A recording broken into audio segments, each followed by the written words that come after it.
Yeah, because we could all say like, "Oh man, I'm gonna box the boxer, I'm gonna wrestle the wrestler," and then we get summarily butchered by the person who's better at us. And Jon Jones comes in and goes like, "Nope, I'm actually better than everyone everywhere," and he Yeah. wasn't wrong.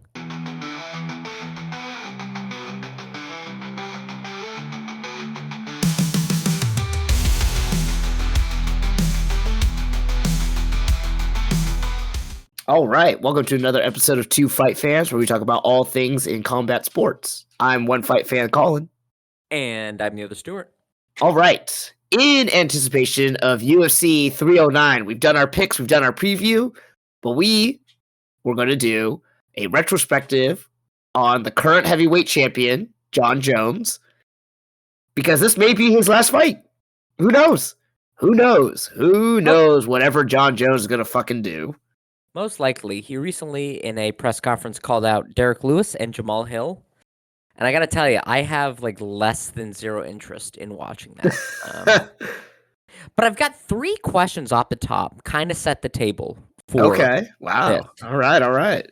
In your all-time great list of best fighters, or the fighters that like you think are the best, is Jon Jones a top 10, a top 5, a top 3, a top 2, number 1? Where do you put him? Are we talking? We're talking MMA or all combat sports? Oh, just MMA. Let's Just not try MMA. to like rope him in with Muhammad Ali and fucking Jersey Joe Walcott and Willie Pep and shit. Okay. I would definitely say he's in my top 5. Top 5. Okay, I'd say he's probably in my top 3. Okay. So okay, we both agree like Yeah, he's he might be up there. Yeah, I'm just trying to think about everything, and like some of the top fighters now that I'm thinking about, their careers are still like in their prime, or they still have like a lot of potential. So it's like, yeah, yeah, but for somebody who's kind of his record is kind of written and done, right? yeah. Yeah, I think he's top 3. I have 2 other fighters ahead of him, but yeah, phenomenal. Do you think that he's the best, or I guess I will assert and then hear what you have to say.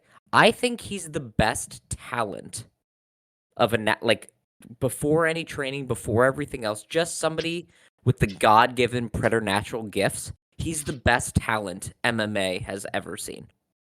Yeah, I would agree. He was one of the first people of the modern era to be able to string together techniques from all aspects of the game in a very fluid way. Like, really, him and GSP were the two, and they were at the same time, so they were really the 2 prototypes of like a very all around, well put together mixed martial artist.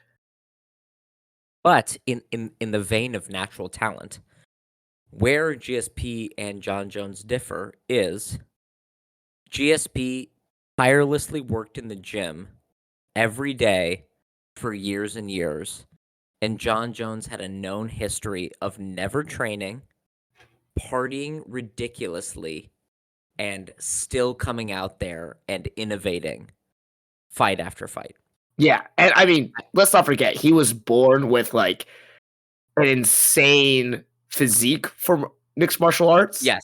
And like, I don't want to discount some of the hard work he has put in, because I do believe he's put in some hard work at times, but it's not really like a surprise that his brothers are also NFL players or former NFL players. Like, Some that of them whole have Super Bowl family. rings.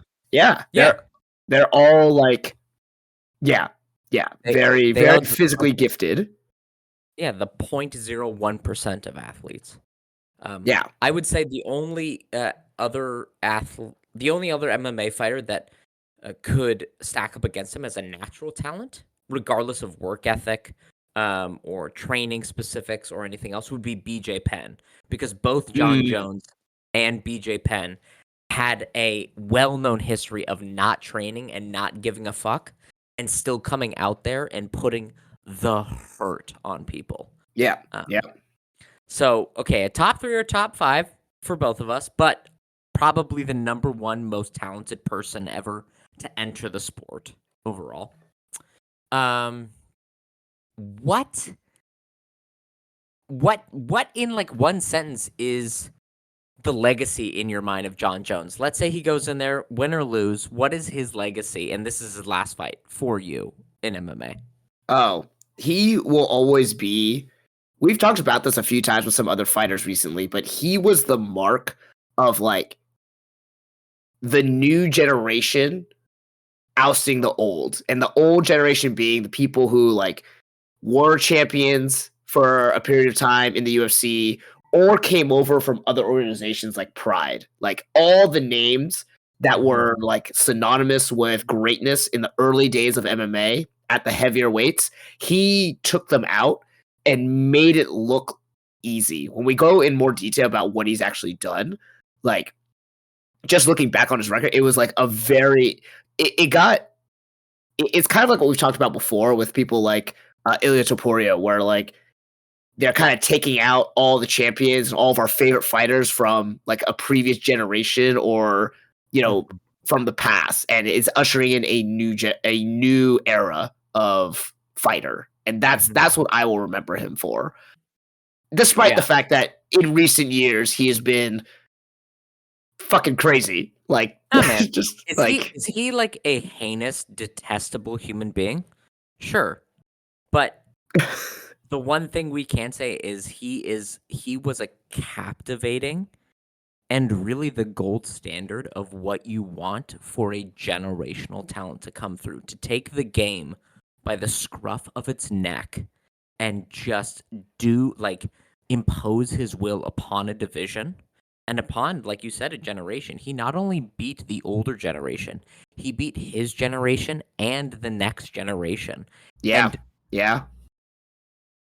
Who didn't do it in such an emphatic fashion, mostly because welterweight is just a more talented division than 205. That's what Jon Jones was. Not to get ultra poetic on us, but Jon Jones, really, looking at light heavyweight now, Jon Jones reminds me of this line, if you're into the Roman Empire, which I know it's a meme online that, like, dudes in their 30s are into the Roman Empire, but Tacitus said, Rome creates a wasteland and then calls it peace. And like Jon Jones did that with the 205 division. He so thoroughly destroyed that division that now we're like, fuck, I hope Jamal Hill could be entertaining against Alex Pereira. Wait, do we need Khalil Roundtree? What about Yuri Prochazka? It's like Jon Jones so demolished and like so muted that division from its talent and its contenders that he's done irrevocable damage to 205. And it's pretty fucking phenomenal, man. When you say that, like the kind of impact he's left on a division is like, hey, does anyone match up to this guy who was fighting over 15 years ago is pretty remarkable, Yeah. And the fact that like no one has really been able to live up to that standard, to live up to that name. Like we talk about him being one of the most talented fighters to come into the UFC, to being a top fighter. Like what we're saying is he is essentially the greatest light heavyweight fighter in mixed martial arts. Yeah. Oh, I mean, but like without an absolute doubt, he's the best. He's the best fighter over 170 pounds in mixed martial arts ever. Better than Fedor, who I think would be the only other real contender for that belt. I think he smokes Anderson Silva with the quality of his accomplishments. He really is. Like, it feels so cheesy and bad to say, but if you ever do any like reading about Alexander the Great and how there was like no conqueror for 1,000 years after him who could match his level, and everyone was always like a fucking pimple on the ass of Alexander's accomplishment. That's really what it is, because not only did he beat, 205 at the time that he came through, and we'll get into it now, was the division of kings. It was not featherweight. It was not welterweight. It was not lightweight. It was 205. You had Chuck Liddell, Wanderlei Silva, Rampage Jackson, Dan Henderson, Shogun Hua, Lyoto Machida, Rashad all Evans, these incredible people from different organizations all converging at the same time. Yes, absolutely. And Jon Jones made them look like children. So, final question. What was the first Jon Jones fight you can recall seeing? Stephan Bonnar. Stephan Bonnar. Great. UFC 94. It was one of the first UFC fights that I watched live because it was GSP and BJ Penn rematch, and I was watching for those two. And then this kid, I think he was like 22. He was 22 at the time. I didn't know anything about him. Stephan Bonnar was this guy who was like, oh yeah, I remember him from the Ultimate Fighter. Yeah, he's strong. He's like maybe he can work his way back up, the division. I'm always rooting for the guy. And it's just like you said. It was a like child, at 22, second UFC fight ever, making this guy who was very established in the UFC and a full-grown man look like the child. Like he was tossing Stephan Bonnar left and right, doing like suplexes and just like it made it look like comedic almost. And this was 2 years off of Stephan Bonnar and Forrest Griffin being in that fight, which, according to legend, the numbers actually went up on Nielsen scores round over round because people were calling their friends to talk about Stephan Bonnar and Forrest Griffin. This was the light heavyweight fight, basically, of the 2000s. This was it. This is 2 years removed. Stephan Bonnar is still a bona fide contender. And Jon Jones not only comes in there at 22 years old, he has been training for less than a year at this point. The rumor has it, or not the rumor, Brian Stamm and Keith Jardine and Rashad Evans have confirmed this. Jon Jones walked into Greg Jackson's gym in early 2008 and said, I have been watching videos of Muhammad Ali online.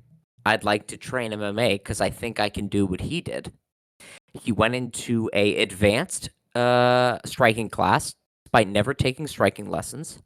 And his performance there, he was dummying.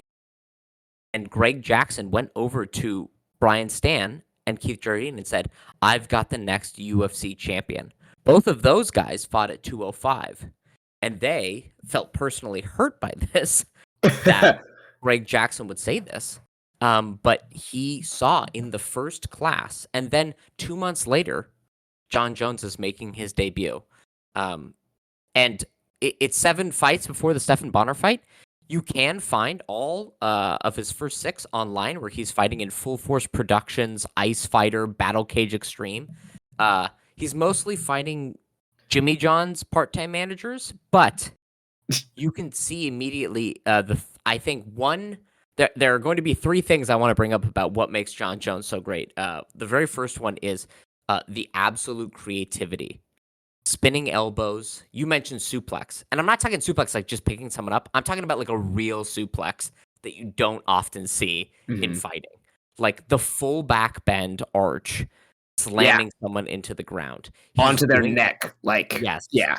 He's doing that. He's doing spinning elbows. He's catching people's punches. He does have that freakish range, but he's catching punches as they're throwing them. He's seeing that and has enough wherewithal to smother them with his hands. So he demolishes these dudes. And then, he fights Andre Guzmão, wins. And then Stephan Bonnar, he absolutely ragdolls. It really was an announcement of, like, who the fuck this guy is. And at 22, actually, I think he was 21 when he fought Stephan Bonnar. He's a freak. He's an absolute freak who looks like he was made for this. Yeah, absolutely. Yeah. His next 2 fights, What was your first fight that you saw? Stephan Bonnar. Okay, because here's the thing. When we talk about some of these fights, you and I realized, like, after going through this list and revisiting some of them, I realized you and I sat together and watched a lot of these early fights together, like most of them. Yes. Anderson Silva and Jon Jones, I feel like we watched almost all of their, majority of their career together in the same room, drinking the same shitty beer. Like, being absolute, just fucking, like, degenerates, too. Like, in our young, we were the prototypical, like, early 2000s, like, 2010s demographic for the UFC. Like, it was ridiculous. But remember those times we had, like, 6-packs? Everything was fine. We didn't have full-time jobs. This is great. This is what we were into. Yeah. God. I know you still got a six-pack. I got a big fat, nothing. So, like, I'm like, "Alright, this is the good times." But yeah, Stephan Bonner.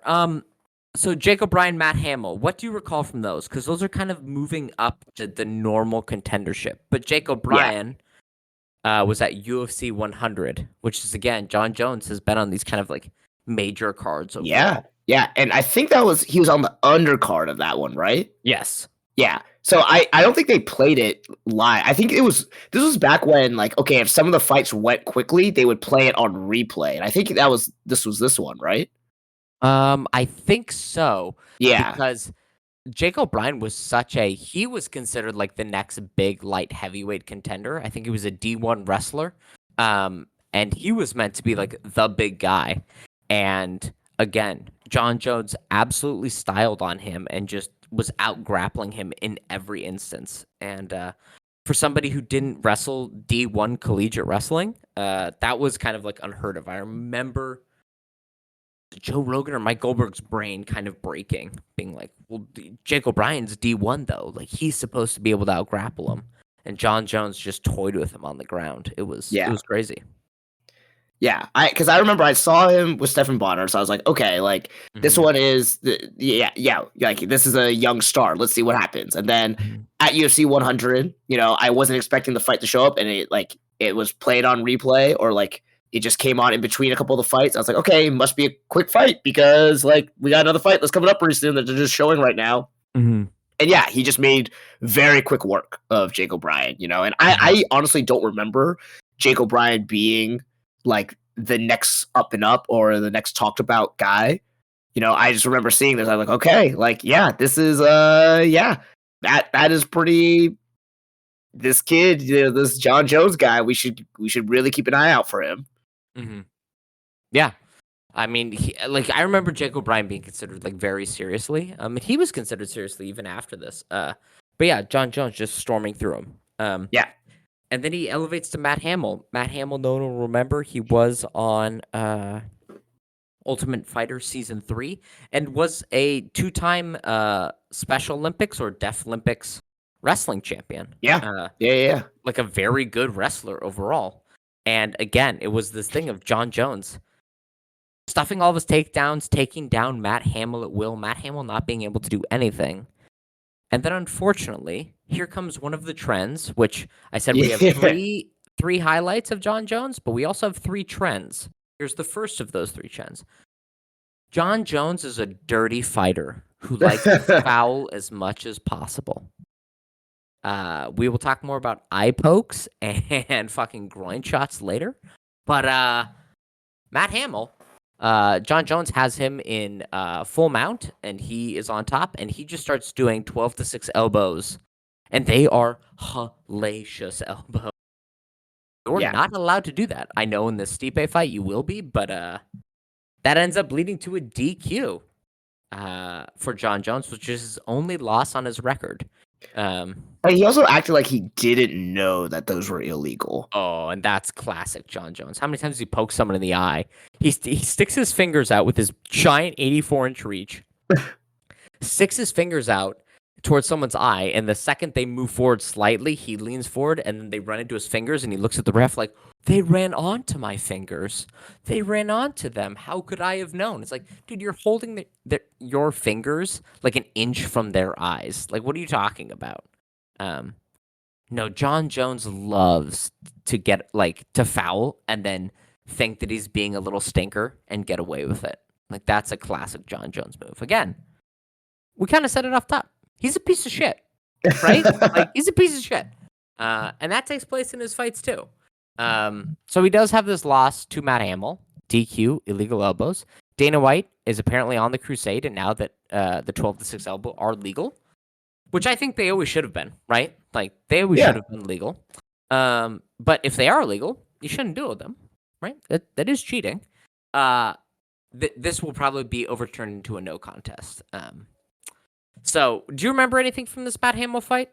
Yeah, I remember it being, like, devastating, and, like, it was very clear that Jon Jones was winning every aspect of the fight, and he was basically beating the hell out of Matt Hamill. and then Mhm. goes in for like he does multiple elbows, but then does the 6 elbow. I think it's Herb Dean that stops him, right? And disqualifies him. Ooh, I'm not sure. I'll look that up, but I will I see. think it is. I want to say it's him, uh and yeah, and I was like very confused by that. I didn't know that that was a rule, and then I looked it up later Mhm. on and I found out that whole like story about when they were making the original rules for MMA, the guys like or the people who were coming and said like, no, I've seen this in a demonstration. This will kill a man. Like we can't allow people to do this. And we talked Mhm. about this at length before about in one of our other past episodes. And it's like Yeah. unless you're hitting like a very specific target, or have the reach that Jon Jones does, like it's not gonna have that much of an impact on people. Like you Yeah. have to be very, very technical with that. Yeah. And like Jon Jones can be that way. So yeah, that does make sense. Like that's dangerous and whatever, but like any of his elbows also can have that kind of effect. But yeah, I mean, I wasn't. I was more disappointed. As like, oh, it like sucks that this is how it happened. Like he lost, quote unquote. But it's like anyone watching the fight, it was very clear like he was winning, Yeah. and there was nothing that Matt Hamill could do. Like it was going to end pretty quickly, no matter what. After that, Yeah. Absolutely. Yeah. Uh, just as a side note, when you go to the card where John does, because I was trying to see if it was Herb Dean, but I could not find it for us. But I forgot that this is back in a time when you could see the payouts that fighters got. Mhm. Roy Nelson and Brendan Schaub, who were the headliners of this card, they each got paid $8,000 to show Jesus, and $8,000 to win. Yeah. The lowest paid fighter on the card was someone who was paid $5,000 to show and $5,000 to win. wow, Does that even pay for the meals during a training camp? You know what I mean? Like, yeah, Jesus fucking Christ.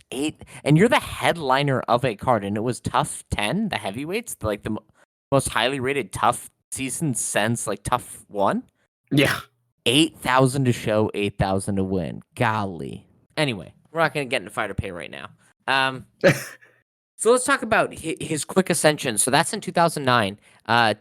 Through 2010 into early 2011, he fights 3 of the top contenders at light heavyweight: Brandon Vera, Vladimir Matyushenko, and Ryan Bader. He Yeah, dispatches of all of them within 2 rounds. yeah, What do you yeah. remember of any of these 3 fights? Because these are sensational on his way. Oh yeah. So the first one, the Brandon Vera, we watched this in your old family home's like living room. Like I remember watching that Oh fight, yeah. and yeah, because I remember him like he was in. I think he was in Brandon Vera's guard or half guard, and he just landed this elbow across his eye or his orbital bone and immediately broke it. And Brandon Vera, like you could see him screaming out. He covers his eye and rolls away from him and taps the ground Mm-hmm. like just in utter pain. And then when he was like when they were doing the fight, the winner announcement, he stood up next with the referee. He had to like cover his face with the hat that he had because his face was just like so swollen and deformed from that like vicious elbow. And the moment I saw, I was like, okay, this plus the last fight, Jon Jones is going to be really dangerous on the ground from striking. Even just holding him in guard, like you are not safe. And this is going to be like a really dangerous person because he can take you down. And even if you think you're safe in guard, because that's what a lot of people were doing, they were playing the guard game then, or whether it was just to throw submissions or hold them people down, you're not going to be safe against him. And it became really exciting that he could get a knockout from a position like that. So yeah, the Brandon Vera was also at the time like also kind of an up and comer, hyped up. He was like touted as a like strong kickboxer. I think like a Muay Thai champion or something. So Yeah, and he had been considered. He was at heavyweight. So he won the oh 2005 WEC heavyweight Grand oh Prix. yeah, okay, that's right. He then beat Justin Eilers, who is a former UFC heavyweight contender, Asuario Silva, another former heavyweight contender, and Frank Mir, a former heavyweight champion. And then he fought Tim Sylvia for a #1 contender spot at heavyweight. He lost to Tim Sylvia and then Fabrizio Verdum, so he dropped down to light heavyweight. And he was still considered like he was the hot prospect. Yeah. Yeah. When you look at this card, it's UFC Live, Vera versus Jones. It's Jones' first headlining card, but it was talked about as like these are these two rising prospects. And Vera was still the A side to that card. Yeah. And like you said, Jon Jones took him down with the quickness and then smashed this dude's orbital bone into pieces like it was nothing. Yeah. I remember this being touted as like, okay, this is the young guy. Can he deal with a savvy veteran and an experienced veteran like Brandon Vera? And he cut through him so quickly, so easily. Which is my number 2 point. We talked about Jon Jones' creativity. His ground and pound, it's him and Fedor for the most ferocious ground and pound we've ever seen in MMA. When Jon Jones was at his peak and he got you down and got to land on you, it was like a fucking tomahawk missile coming down on you. It was bad news. And we will see that. Like, up until only his last 2 fights, he is destroying people with elbows and punches from their guard. It's scary. Then he beats Vladimir Matyushenko with elbows standing. Or he knocks him down. No, this is the one where he gets him in a crucifix. No. It's a TKO elbows. Yeah, I thought in a crucifix. Oh, that's right. But he does knock him down. I think Vladimir Matyushenko blitzes, and he drops him just with a straight across elbow right into the crucifix, and then elbows him. And that's the thing. Like, Vladimir Matyushenko was supposed to be like a big, strong guy who could like resist Jon Jones wrestling. I remember that being something. It's like, okay, Jon Jones is not going to just be able to take him down so easily like he's done everyone else, and he did, and then got into a crucifix position, and then just Vladimir Matyushenko just couldn't do anything. Like, he was just stuck and pinned there, and just took like 10 elbows. Yeah, until they called it off. Jon Jones had 11 fights at this point. Vladimir Matyushenko had 28 fights, including fights against Antonio Rogério Nogueira, Tim Loach, Anthony Ruiz, Andre Arlovsky, Pedro Hizzo, Tito Ortiz, Yuki Kondo. Like, people might not know these names, but these were cream of the crop light heavyweights and heavyweights at this time. So this guy, maybe he didn't have wins over them, but this guy was a battle-tested veteran. And so people thought like, well, okay, Jon Jones is moving out of fighting other contenders at light heavyweight. Now he has to go up against like an old savvy vet. And Jon Jones just, again, made it look like so easy. As a child, this is nothing for me. This is fucking Michael Jordan playing fucking me in one-on-one. It's nothing. It's nothing. And that was the same with Ryan Bader. Ryan Bader was, again, they were like, well, this is going to be a number 1 contender fight. And Jon Jones came out there, and Ryan Bader was the, like, I'm the big, powerful puncher and the collegiate D1 wrestler. And Jon Jones never let Ryan Bader land anything or do anything. And Jon Jones submitted him within 2 rounds. It was crazy. It was insane to watch this run. And this is all from his UFC debut to that. So that is 1, 2, 3, 4, 5, 6, 7 fights. It is technically 6 wins, 1 loss, but we'll say 7 wins. That's less than 3 years. Yeah. Like, that's a fast rise. And then at that time, his training mate, Rashad Evans, was supposed to fight Shogun Rua, who had just beaten Lyoto Machida for the title. Shogun Rua kind of on his decline, but not too far separated from his huge Pride Grand Prix run. That Pride Grand Prix run was 2007? 2008? Yeah, 2007. Okay. And so this is in 2010, right? Yeah. When he wins the title. So it's not crazy different. He is a little bit older, a little bit more shop-worn. Have you gone back recently and watched this fight between Shogun and Jon Jones? Oh, no. Did you want to talk about Ryan Bader at all, or no? I mean, do you have anything else to say? I kind of said, like, yeah, he beat him quickly. Yeah, I mean, it was the only thing about this one was like he also, again, we were getting used to seeing Jon Jones being a like striking monster, But then now you so like, okay, now he will also submit you as well. So it's Mhm. like, and that's also going to be something that we see in the future as well, like a lot more. Mhm. But yeah, it was very much like, okay, he's just rocketing through all these people who we thought were going to be the next big thing, or were coming over from other organizations, or were champions, or fought against champions, and again, just made quick work. So, Yeah. uh, but yeah, against him and Shogun, I I honestly was rooting for Shogun, and I thought he was going to win it. I mean, he was the veteran. He was the one Yeah, who had I mean, Shogun's Grand Prix run within Pride, I know younger, like, fans won't believe us, but, like, that was up until that point, that was the greatest run of fights any yeah, single fighter had. And he was stomping people. He was I mean, literally, literally, like, stomping literally. and soccer kicking people unconscious. He was beating, Little Nog. He was beating Rampage. He was Yep. the heir apparent to 205. He was the guy. And then he goes up against Jon Jones, who in the first 3 seconds throws a flying knee against Shogun, and then for 3 rounds batters Shogun as if Shogun has no business even being a professional fighter. It Yeah, was an absolute mauling. and Um, Jon Jones was what, 24 at this time? I believe so. Jon Jones was, yes, 24, like, Because this was just turned also, 24.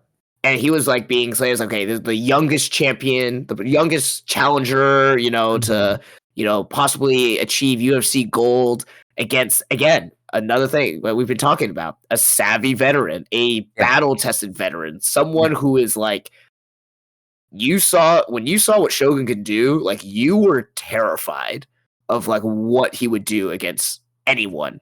And yeah, he came a little bit more in the twilight of his career to the UFC. So anyone who only saw him in the UFC, like, do yourselves a favor and watch these Pride events, because my God, he was a a killer in those Grand Prix and those tournaments. I mean, let's just go through this. Akira Soji, so his 6th fight, it was a KO punches. Akihiro Gono, TKO soccer kicks. Next fight, TKO punches. Next fight, TKO stomp, TKO soccer kick. TKO punches, KO punches, TKO broken arm, TKO stomps. Like, he is just going through. He KO'd Alistair Overeem. Um, Oh he yeah, he was demolishing people. He was a ferocious striker, and he KO'd in less than half a round Lyoto Machida, the champion before this. Um, he was phenomenal, and Jon Jones came in there, and for my third secret, like, best thing that Jon Jones does, we talked about his creativity, which we saw in this: spinning elbows, spinning kicks, flying knees, yeah, unorthodox combinations. We did see ferocious ground and pound when he had eventually dropped Shogun, or when he had him in guard in the first round, just delivering thunderous elbows. But the other thing is, Shogun hit Jon Jones cleanly with overhand punches in this fight, and Jon Jones ate that shit like it was nothing. The third secret to Jon Jones is he is the most I know we talk about Max Holloway. Max yeah, Holloway ain't got shit on Jon Jones's chin. He is unkillable, and he can be unkillable into the 4th and 5th round.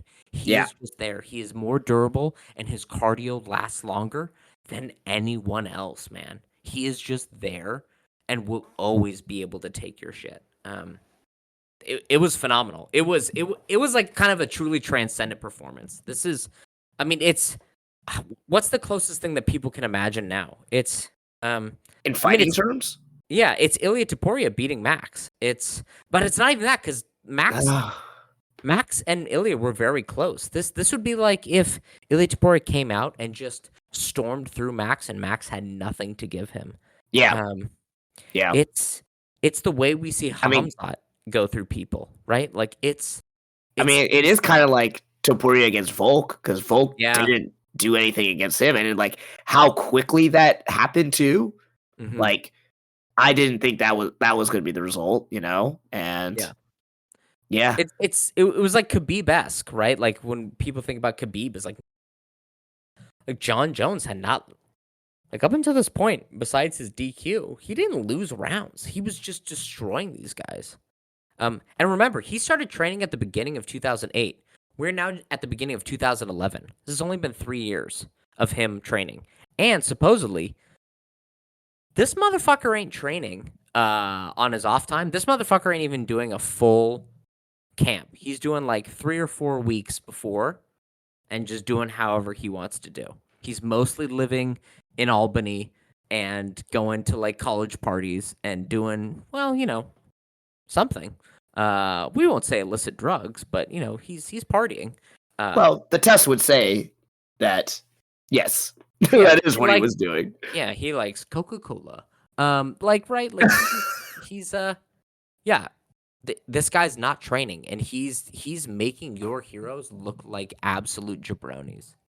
Yeah. So then let's talk about 1, 2, 3. Let's talk about the next 3, 4 fights. Okay, the Quentin Jackson, Leon Machida, Rashad Evans, and Vitor Belfort. Yes, so we're talking about old former champions. So this is him demolishing the old guard. Yeah. Quentin Jackson, who was a big Pride star and had knocked out Chuck Liddell and reigned for a time as a light heavyweight champion. Lyoto Machida, who had knocked out Rashad Evans and reigned for a time as light heavyweight champion. Rashad Evans, who had been a light heavyweight champion. And Vitor Belfort, who had been a light heavyweight champion. Jon Jones finished all these guys except Rashad Evans. Yeah. And he did all of that in basically a calendar year, maybe a little bit more. Yeah. Yeah, no, from September to September. Yeah, in a calendar year. So, what do you remember about the Quentin Jackson fight? Oh man, like that one, because with Quentin Jackson at he wasn't at Jackson Winklejohn's back then. He was, I remember them doing this one, and I remember this being like a very like almost like making fun of Quentin Jackson, and like basically this being saying like, hey, you are part of the old generation. Mm-hmm. You even train like an old generation. This is the new way we do things. Here's a new breed of fighter, and this is how we train. Like, what are you doing? Quentin, you're just jogging for 5 miles. That's it. That's all you're doing.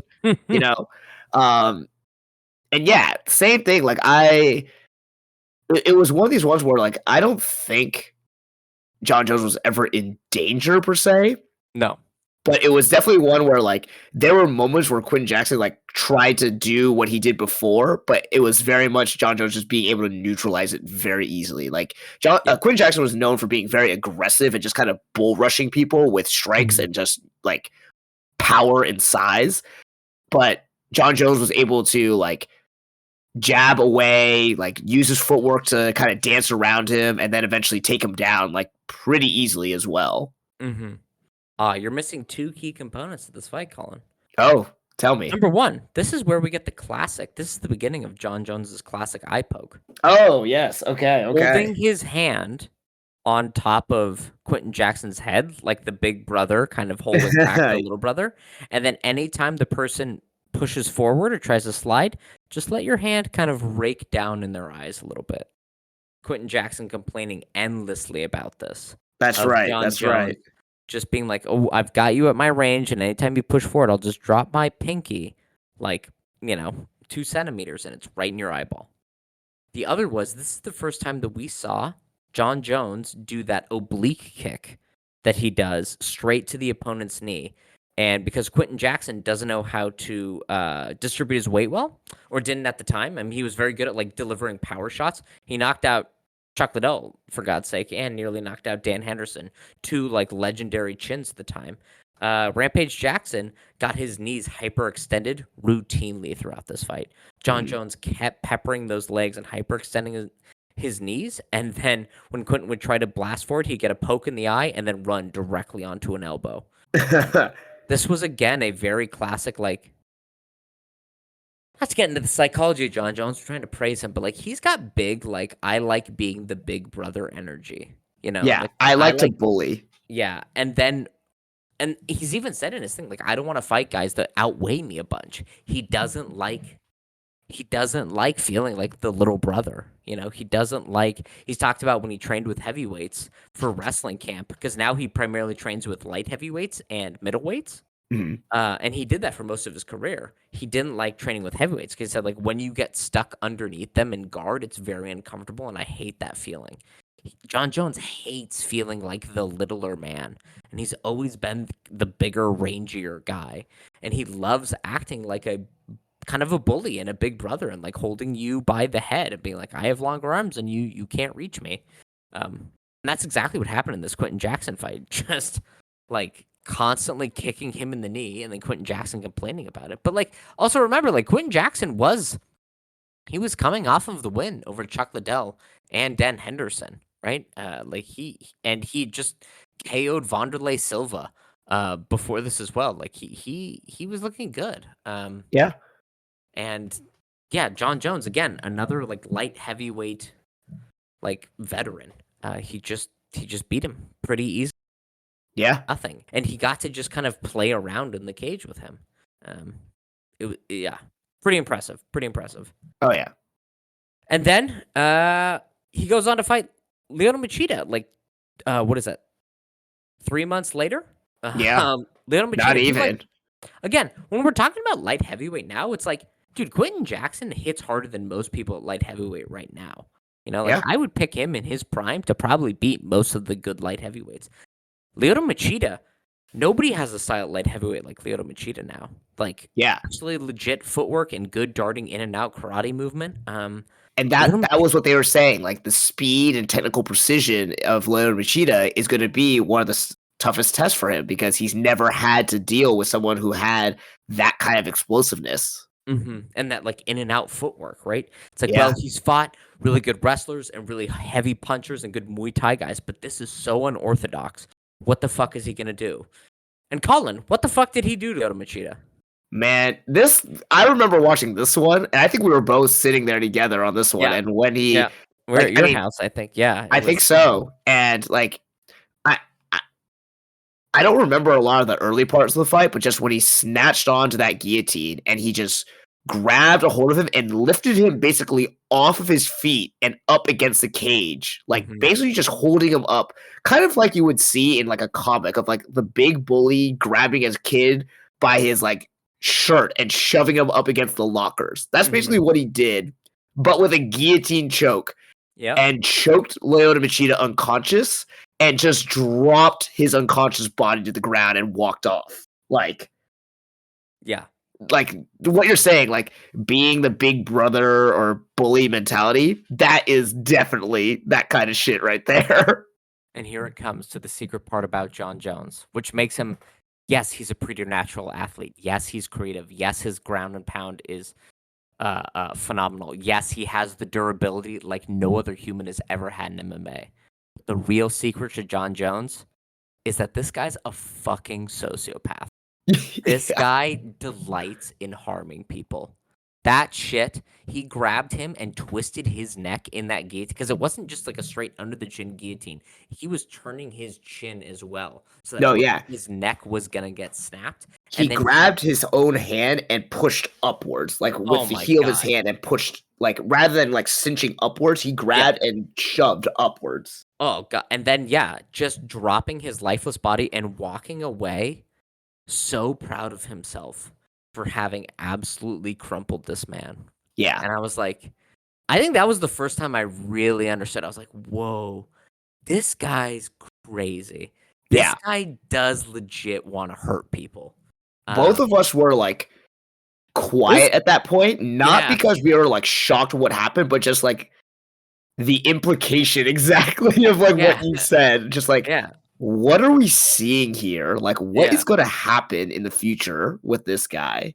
Yeah. Well, and there was a big fervor after this. Like, people being like, that was disrespectful, man. Or like, that's fucked up. You shouldn't do that shit. And like, I don't adhere to that necessarily. But I think at that time, we had never really seen somebody so thoroughly. It's weird because you see like lower level fighters, one person absolutely starch or like obliterate someone. And you're like, well, they're both low level fighters. But one is a former champion who had a lot of respect. I mean, Joe Rogan, it still is like a meme. Like, welcome to the Machida era, right? Like he was the heir apparent to the 205 throne. To see Jon Jones, I mean, just mangle this dude's lifeless body and then throw it to the ground. You were like, what the fuck is going on? Yeah. Yeah. Yeah. And so, yeah, in a year, he not only does he win the championship, he runs through he runs through two more former champions, the most recent champions, and then he fights another recent champion who was his former training partner, Rashad Evans, who was supposed to be the Greg Jackson, like the disciple at 205. And this created a split within the camp where Yeah. Yeah, that's right. training partners, this had been a very tight camp, had to pick between training with Jon Jones and Rashad Evans. And it turned out Greg Jackson sided with Jon Jones. I think probably because he knew Jon Jones would win. But this was like a big buildup. Like, hey, this Rashad Evans took Jon Jones under his wing and helped him train. And Rashad Evans kept being like, I'd kick his ass in the training room. I know I've got this. And all of his training partners come out and be like, yeah, I support him. It's kind of fucked up that, like, Jon put us in this position. And then he fought Rashad Evans. And Colin, what do you remember about this Rashad Evans fight? We didn't watch this one together. I remember watching this in my college dorm room. But I remember watching it and being like, Jesus Christ. Yeah, it was like I expected it to be. I don't know why. I think in the moment I thought it was going to be a lot closer than it was. Mm-hmm. And boy, was I fucking wrong. Like me too. I thought it would be close. I was like, they've trained together. They know what's going on. Rashad Evans had starched Chuck Liddell. Rashad Evans had been up until this point, like he had been the ultra fast, explosive light heavyweight. He was small, which is kind of a trend with Jon Jones. He's often fighting much shorter people with less range. But he had knocked out Forrest Griffin. He had beaten Thiago Silva, he had beaten Quentin Jackson, he had beaten Tito Ortiz, he had beaten Phil Davis, he had beaten all of the contenders and former champions to reach this point. And we're like, if there's any guy that's got it, it's got to be the guy who's trained with him, right? Mm. And that wasn't the case. Yeah. Yeah. And it wasn't the case specifically because this is when Jon Jones showed us even more. He's the best fighter that there's ever been when it comes to like utilizing your range properly. But this is the one where he held Rashad Evans's wrists in front of him and then turned elbows over onto Rashad Evans's face. This was That's right. He would catch jabs and then elbow over the top. He would push him up against the cage, and as he dug for underhooks, he would be throwing elbows upward, across, slashing down. This was Jon Jones putting on an elbow clinic. Against Rashad Evans. And Rashad Evans, by the third round, looking so dejected and like he had no ideas. Yeah. This was Jon Jones showing you, I don't need those kicks that I did against Rampage Jackson. I don't need those takedowns that I showed everywhere else. I don't need the spinning kicks and the flying knees and the spinning elbows. I can stand in front of you, and when you jab, I'll counter with an elbow, which is the craziest shit you'll ever see. Like, nobody counters a jab with an elbow. That doesn't happen. Yeah. It doesn't seem physically possible. And that's what Jon Jones was able to do. He made the physically impossible reality. And that's like, it was astonishing. Just going back to this, did Rashad Evans stay in New Mexico? Or was this when he started to go to, was it American Top Team or the Black Zillions down in Florida? I think it was the Black Zillions with Henry Hooft. Yeah. Okay. Yeah. I remember him like leaving the camp and that being like a big part of the drama and backdrop behind this fight. Mm-hmm. Yeah. It was, I mean, the build, again, I do miss the build of some fights. This buildup was huge. It was like many months of them just like constantly talking about like, okay, the team is broken up. People have picked sides. Rashad being like, I know how to like big brother this guy. And we're like, yeah, like Rashad is fucking fast. Rashad can do this. And then Jon, because up until this point, we'd seen vicious ground and pound, great grappling, really creative, like spinning side kicks, spinning elbows, spinning back fists, like crazy throws. he'd had those oblique kicks. And we're like, okay, maybe if he stays at range. And then he just stepped in and was like, oh, actually, let me show you this whole new thing I've cooked up. It's called just Yeah. grabbing my opponent's wrists and elbowing them, like turning over elbows while holding their wrists so they can never punch me back. And you were like, what? That's not a way you can fight. And he just demolished him. Yeah. And then it was just like, well, now this is again cheating. Like, you're just so much bigger and athletic. This is just cheating. Yeah. But it's crazy because we see in that time, I do recall, like, I definitely had that feeling of like, oh, he's totally insulated because of his range. It's only because of his range. But then we see so many other fighters now who have huge range advantages. Neo Magny, Carlos Praetus, who else has got like Israel Adesanya? All of these guys have this like crazy range on their opponents the majority of the time. And we do not see them utilize it in this way. Like No. they don't do this, right? They stick to their way of fighting. They don't change every single time they go in there and fight. Yeah. Yeah. Yeah. And like even like people like Stefan Struve or like Kevin Holland has only 2 inches shorter than Jon Jones, and he fights at welterweight and middleweight. And it's like, hey, you should be able to do some of the stuff. He can't do it. No. It's No. Jon Jones was able to basically from what it sounds like, very, very little training, only game planning with Greg Jackson, a lot of self-teaching, a lot of him just coming up with the idea himself. Yeah. And then bringing that to his coaches and said, I want to practice this, which is fucking crazy, man. Like, Yeah, you don't it get is a fighter wild. like that. Yeah. It's phenomenal. Yeah, stunning. Like as much as I hate Jon Jones, like truly like possibly a once in a lifetime, definitely a once in a generation talent, like a crazy. Yeah. So he runs through all these people, Colin, and then we get to this part which everyone seems to conveniently forget when we hear Dana White fucking writing Jon Jones' dick. He has said after this fight, at the post-fight press conference, Dana White says that Jon Jones is going to fight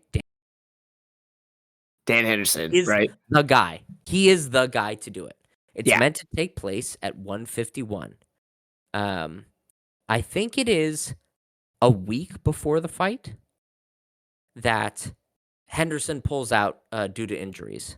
Yeah. And as a replacement, they say, well, fuck it. Let's get Chael Sonnen to come up in weight and you can fight him, right? Dan Henderson and Chael Sonnen are training partners. Like you can fight him. He's like Dan Henderson, a devastating puncher and a very good Greco-Roman wrestler. Chael Sonnen, a good Greco-Roman wrestler, a terrible striker. Hey, why don't you fight Chael Sonnen? And Jon Jones says, no, I'm not doing it. I'm not doing that. To which Dana White said, this is one of the most selfish, I'm quoting here, quote, this is one of the most selfish, disgusting decisions that doesn't just affect you. This is affecting 16 other lives, their families.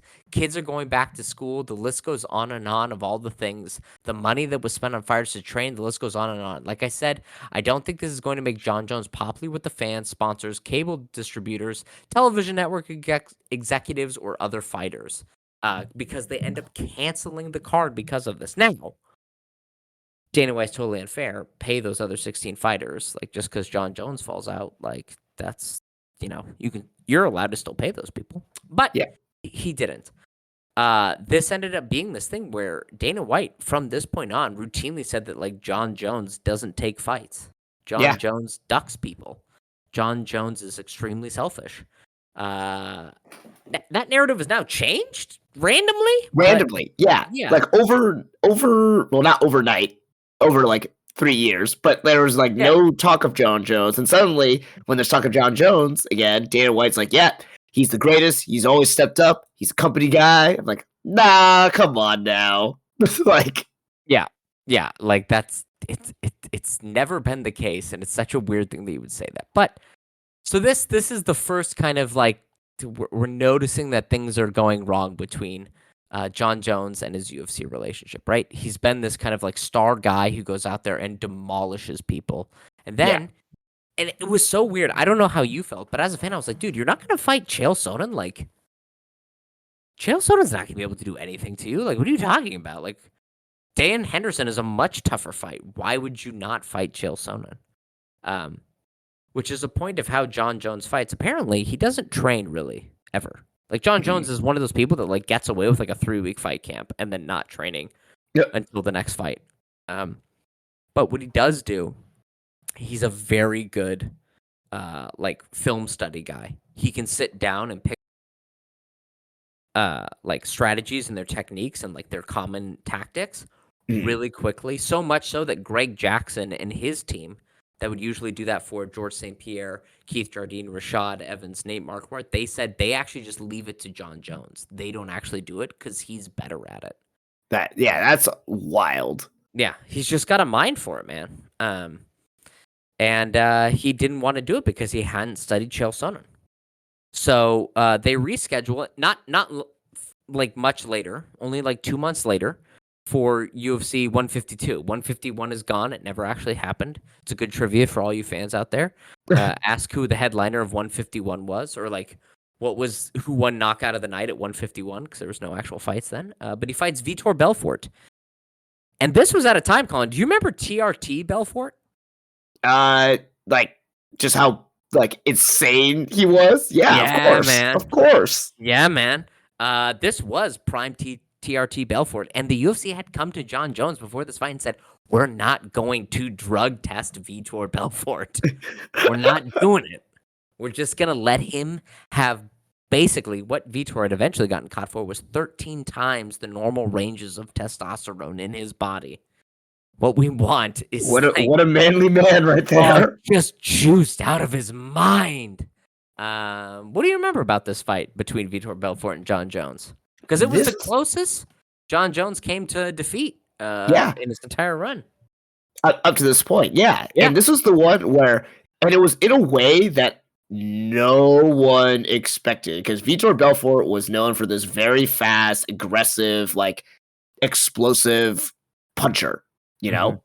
And I don't know how they got to the ground, but Vitor Belfort threw up an armbar on Jon Jones. A jumping armbar.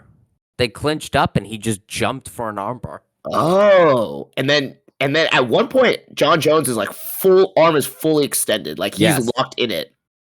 And he basically just like he is fully extended in an armbar. Like I'm sure most people would have tapped, and then he just like athletes himself out of it. Like I think he turns and swings, like basically just swings Vitor Belfort off of him somehow, and like spins around, and then the round ends after that, shortly after that, because it was like in the last 40 seconds of the fight, or that first round.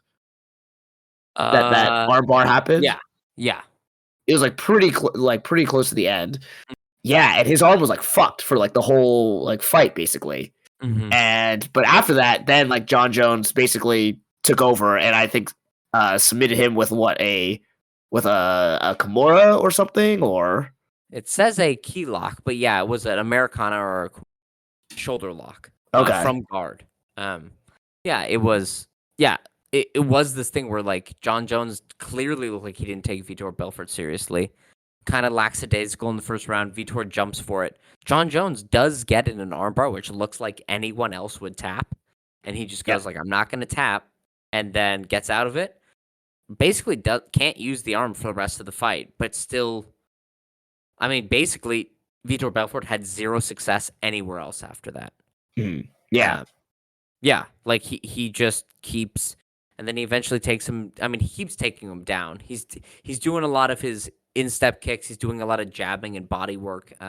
Vitor ends up slowing down and submitting him. So that means in his 4 years there, he's fought 12 times, and he has defeated 5 former champions at the light heavyweight division. Not many people can say they've beaten 5 former champions of any division. No. Let alone like 4 people who had held the belt very recently or challenged for the belt very recently. Yeah. Again, just smashing people. And what's crazy is in all this time, I mean, it's a very active schedule. No major injury overall, right? Like he's not, oh, I had to pull out of a fight. Jon Jones never pulled out of a fight. He always showed up, right? Or I guess he did pull out of the fight against Chael Sonnen on short notice, but never due to injury, right? Like he never, another one of these people that just like never seemed to get injured, kind of like BJ Penn, where like there never was like an injury issue. Where like George St. Pierre had multiple injury issues, Anderson Silva had multiple injury issues. A lot of champions do just because you get injured during training. Yeah. Jon Jones never was training. BJ Penn never was training. I guess that's why they never pulled out, right? Like they never really trained, but like, goddamn. And then we move on to like the current, right? So that's all the old generation. Now we got to move on to the current generation of Jon Jones, and this is when things start getting a little dicey overall with his career, with everything that's going on, with kind of his image. Rumor has it that between the Vitor Belfort and Chael Sonnen fight, they started sending drug testers around to see things, like see if someone's, juicing. Jon Jones apparently hid underneath the cage at Greg Jackson's gym for like nearly 10 hours. That's the rumor, according to Donald Cerrone and Diego Sanchez and Keith Jardine and stuff.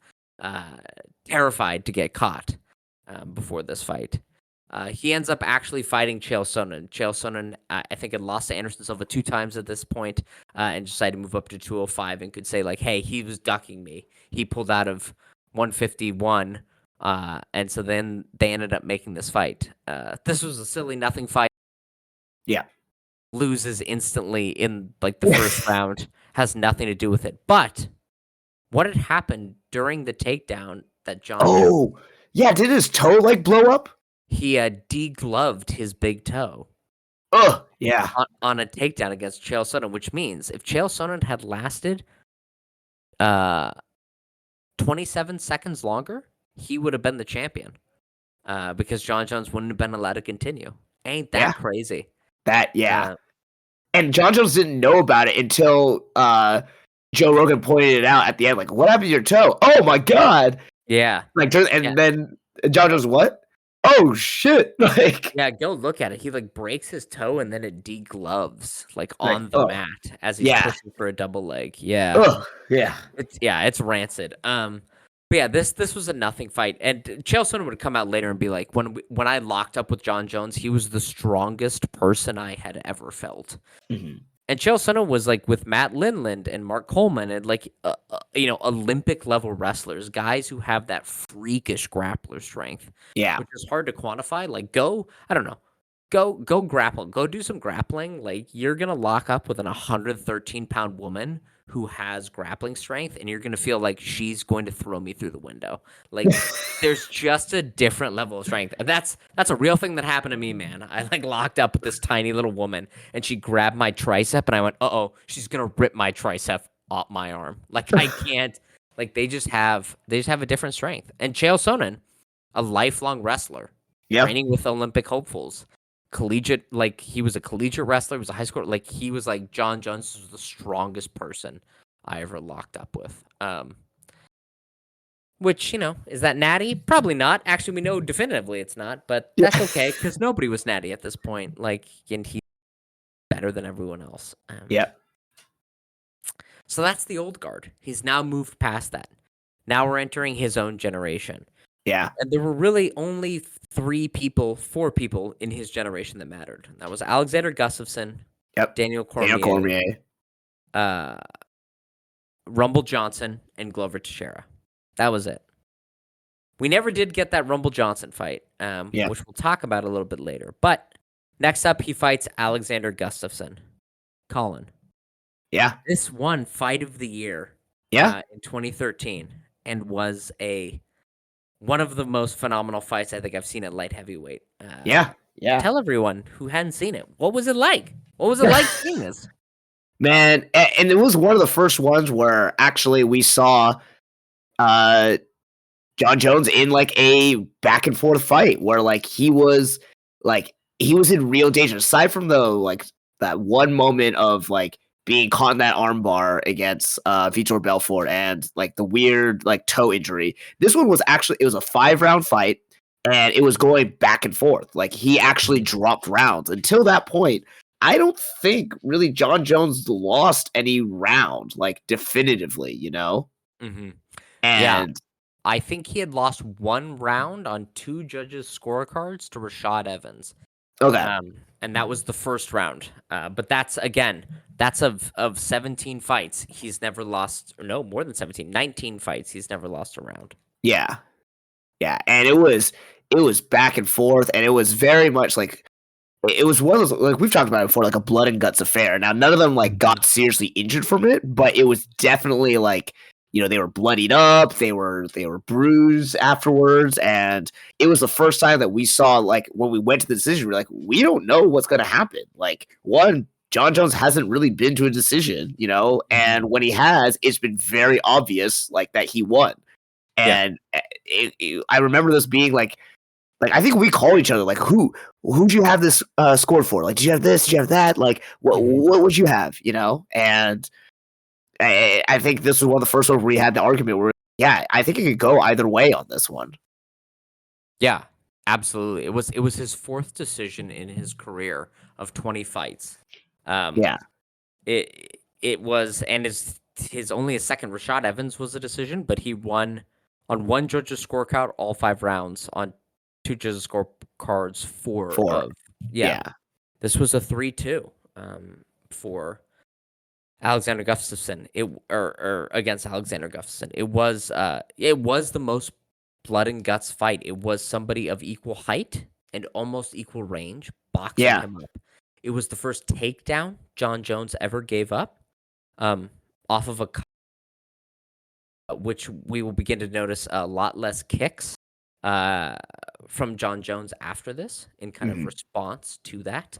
But it is also a trend of after this point, we will see Jon Jones basically all of his fights will go to the 5th round. It's very rare for him to get a finish after this. Yeah. Jon Jones has never lost a 4th or 5th round in his life.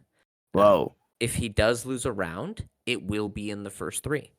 For 5-round fights, he's had 2 decisions that were 3 rounds, and he won all 3 of those. But for a 5-round fight, he never loses the 4th and 5th round. Again, this like his endurance and his durability is just like off the charts. Because in this fight, Alexander Gustafsson, first round, he gets the takedown. Alexander Gustafsson is piecing Jon Jones up. Yep. It would come out later that all of his training partners said he didn't train at all. He only cut weight for this fight. He did not do any training whatsoever. And Alexander Gustafsson had scouted Jon Jones super well and figured him out. And in the first 2 rounds, he was taking it to Jon Jones. And then Jon Jones landed that spinning back elbow on top of Alexander Gustafsson's head. It's in a ton of highlight images. That's And right. That's right. it like crunched Alexander Gustafsson's neck, and he immediately like kind of defensively shelled up and then never got back into the fight. Jon Jones for 2.5 rounds was getting his ass beat by Alexander Gustafsson. But one of those tricky things about Jon Jones is, dude, he is unkillable. And regardless if you kill him for 2.5 rounds, he'll come back and he'll beat you even harder for 2.5 rounds. And that's exactly what happened. This was a sensational fight. I remember watching this. It was with my now wife, but I was living with her at the time, and I was like just showing her some MMA. I'm like, this Jon Jones guy should easily be able to beat him.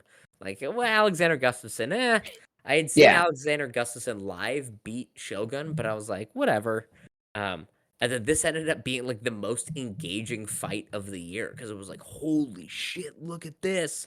And then to see Jon Jones come back in the back 2.5 rounds and take it, it was like, Jesus Christ.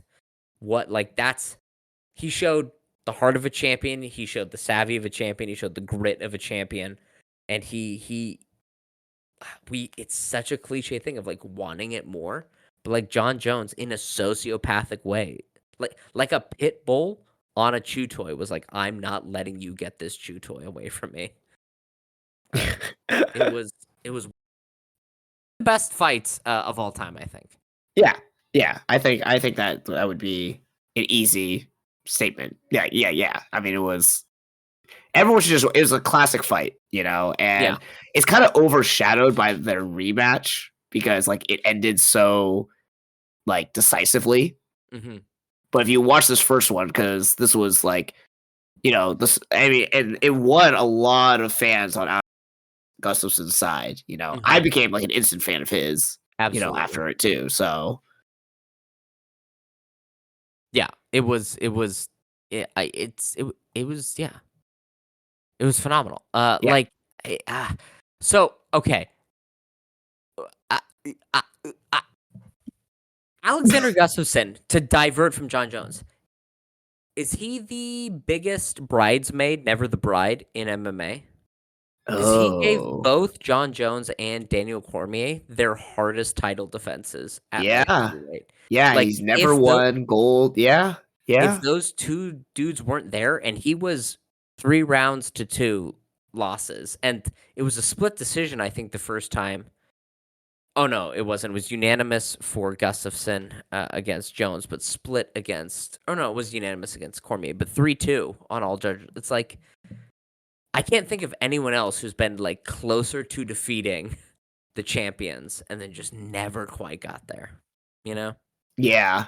Not like as close. I know a lot of people who had gotten close, but were like summarily like knocked out or submitted, and Mhm, they could just never crack that top. mhm. But It is wild because I, like, probably, like, skill-wise, those 3, Cormier, Gustafsson, and Jones might be the 3 best light heavyweights we've ever seen, and Gustafsson just never got the chance to yeah, wear the belt because he was alive and competing at the time when the other 2 greatest light heavyweights of all time were there. yeah. It's just unlucky timing. You Yeah, know. poor bastard. Yeah, Ugh, yeah. So then less than a year later, less than 6 months later, Jon Jones comes in against Glover Teixeira, who was the big hyped prospect. We love Glover. Old man yeah. Glover, great. What was Glover known for? He was known for getting in the pocket, in the clinch, and roughing people up. Everyone went, if Glover has any chance of beating Jon Jones, he's got to get in the clinch, he's got to dirty box, he's got to rough Jon Jones up. And then what did Jon Jones do in this fight, Colin? Do you remember? I actually don't remember this fight at all. Oh Like, my gosh. This was amazing. Jon Jones got in the clinch, dirty boxed, and roughed up Glover Teixeira. He got oh that man. the mirror lock, right? He got the overhook, and then Uh, he would wrench uh Glover Teixeira's elbow inward. So like imagine you've got your oh, arms at like a 90-degree angle in front of you, and then try yeah. to make your elbow Like elbows parallel where touch. your Yeah, palms yeah. up. Yeah. He just wrenched his shoulders and he was throwing everyone's like, "Oh, Glover Teixeira's got a great uppercut." Jon Jones got in there and just was like just massacring him with uppercuts and then overhooking and wrenching his shoulder. It was and this is where Jon Jones said like he purposely decided he wanted to fight in the clinch because people were saying Glover was better than him there. Again, showing like, yo, this dude's a sociopath. This guy's Yeah. crazy. Being This guy, crazy, but also having the talent and skill to yes, back it up. yes. Like that is, yeah. Yeah. Yeah, because we could all say like, "Oh man, I'm gonna box the boxer, I'm gonna wrestle the wrestler," and then we get summarily butchered by the person who's better at us. And Jon Jones comes in and goes like, "Nope, I'm actually better than everyone everywhere," and he Yeah. wasn't wrong. He was not wrong. No, this was a brutal fight, and again, like that key lock, like wrenching the shoulder, kind of a dirty tactic, still totally legal. He was eye gouging Glover Teixeira to hell. Anytime Glover would disengage, Jon Jones would push his face away with his fingers buried like 6 inches deep in his eye sockets. Jon Jones, a perennially dirty fighter. Yeah. Yeah, and then his big rival, next up, almost a year DC. later, Yeah. DC. And we all thought, at least I thought, this is the guy. This is the guy who's going to take it from him. An Olympic wrestler, somebody who fought at heavyweight, so he knows how to like really manhandle big guys. He's gonna get him. He's gonna get him. Do you remember what you thought going into this fight? I thought it would be a very stiff test for Jon Jones, but Mhm. I kind of fallen into like, all right, like Jon Jones, like I don't think anyone's gonna beat him here. Mhm. But Well, you were smarter than I did because I thought he would win, and Daniel Cormier got summarily beat everywhere in this fight, um, pretty badly. He didn't get completely styled on, but Daniel Cormier could not. I think he got one takedown, and Jon Jones immediately sprung to his feet, um, and he couldn't get close to Jon Jones. Jon Jones was piecing him up, hitting him in the body a ton. Yeah, he won at Yeah. 49-46 across all scorecards. And Daniel Cormier only won the second round. Again, this trend of Jon Jones does not lose in the championship rounds. Yeah, and it felt. I don't know how you felt in that time. I felt kind of resigned to being I guess this guy is just going to lord over this division. Yeah, I mean, pretty much there. Yeah. After I kind of felt that way after the Gustafsson fight. Yeah. I was interested to see the Gustafsson rematch because it did make Jones look mortal. Yeah. The Glover and Daniel Cormier fights, it was well, fuck it. This is crazy. Yeah. And then Jon Jones, after that fight, was scheduled to fight Rumble Johnson, which is very interesting because Jon Jones, in his career up until this point, had fought very devastating punchers. We're talking Lyoto Machida, we're talking Shogun Rua, we're talking Rashad Evans, but these are primarily just punchers, right? They can throw an overhand right. They can throw maybe a 1-2 combination, but they're not big combination punchers, and they're not big explosive kickers. Rumble Johnson was a big explosive kicker who could then feed into powerful combination punches, which nobody else had been able to do. And it was this might be interesting because Alexander Gustafsson showed if you can combo punch with him, you might be able to get to him.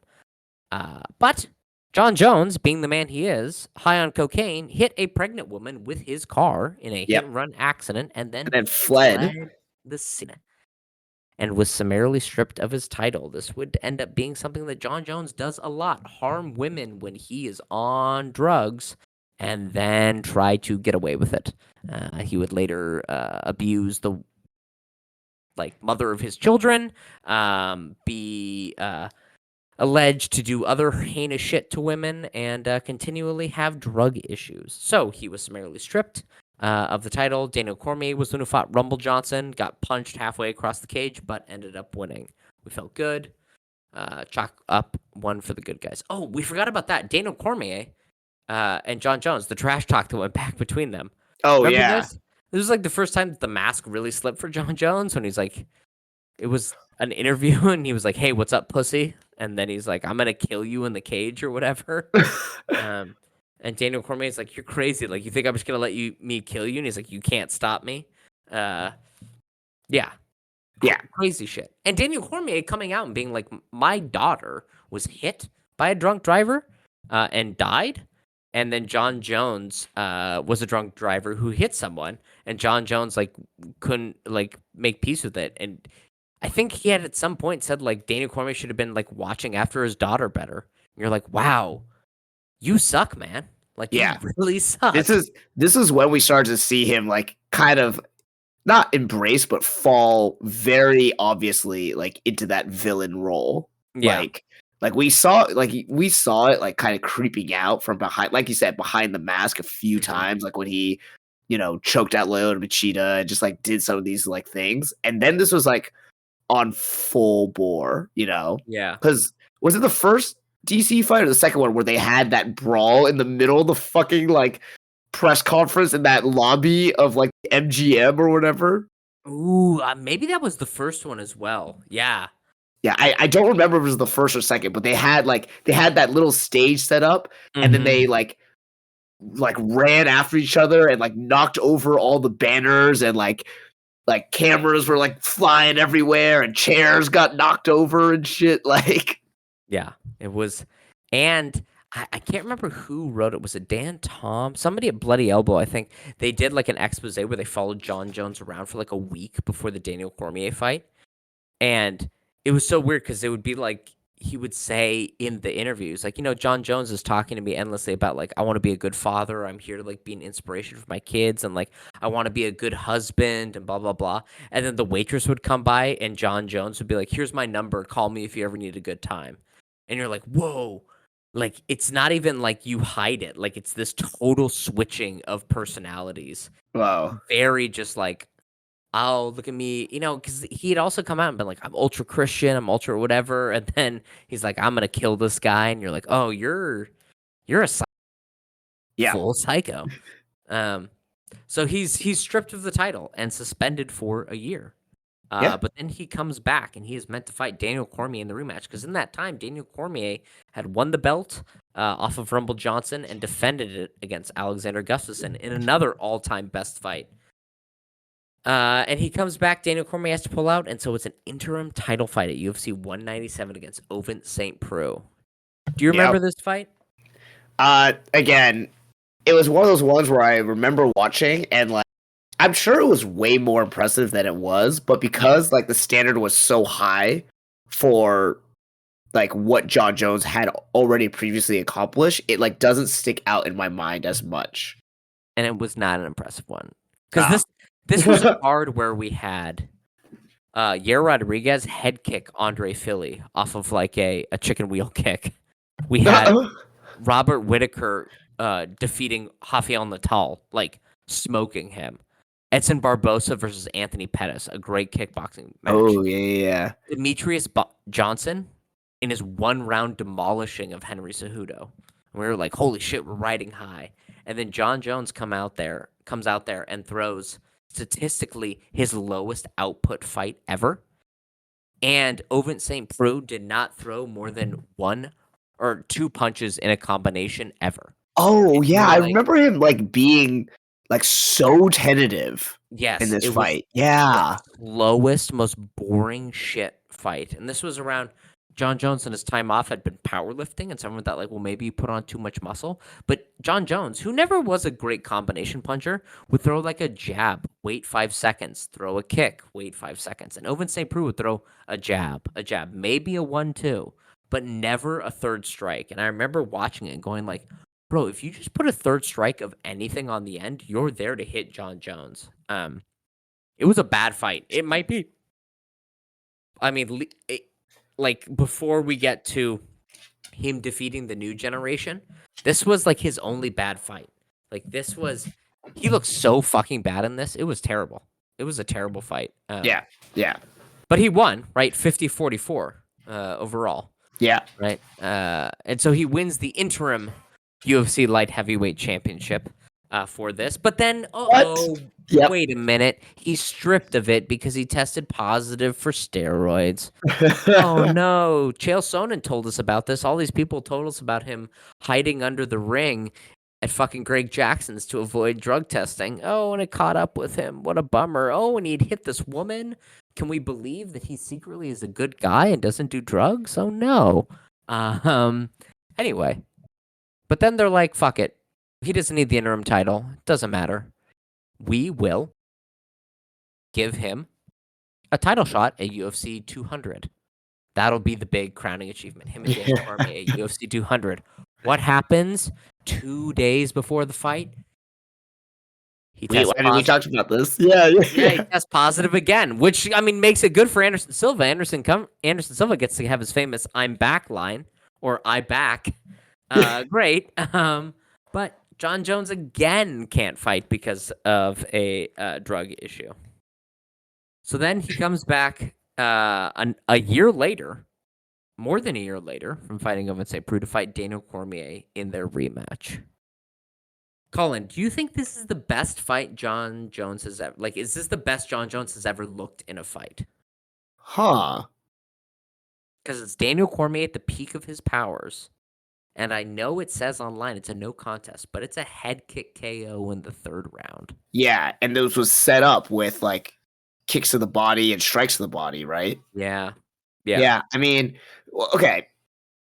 What do you mean by the best that he looked? Because earlier in his career, he looked unstoppable, you Yes. know, and it was like, but they were all supremely one-sided, you know, and Yes. maybe what you mean, like, I guess what you're mean, like, how much he outclassed someone who it looked like it was like a pretty close like rival, like a pretty even skill matchup person.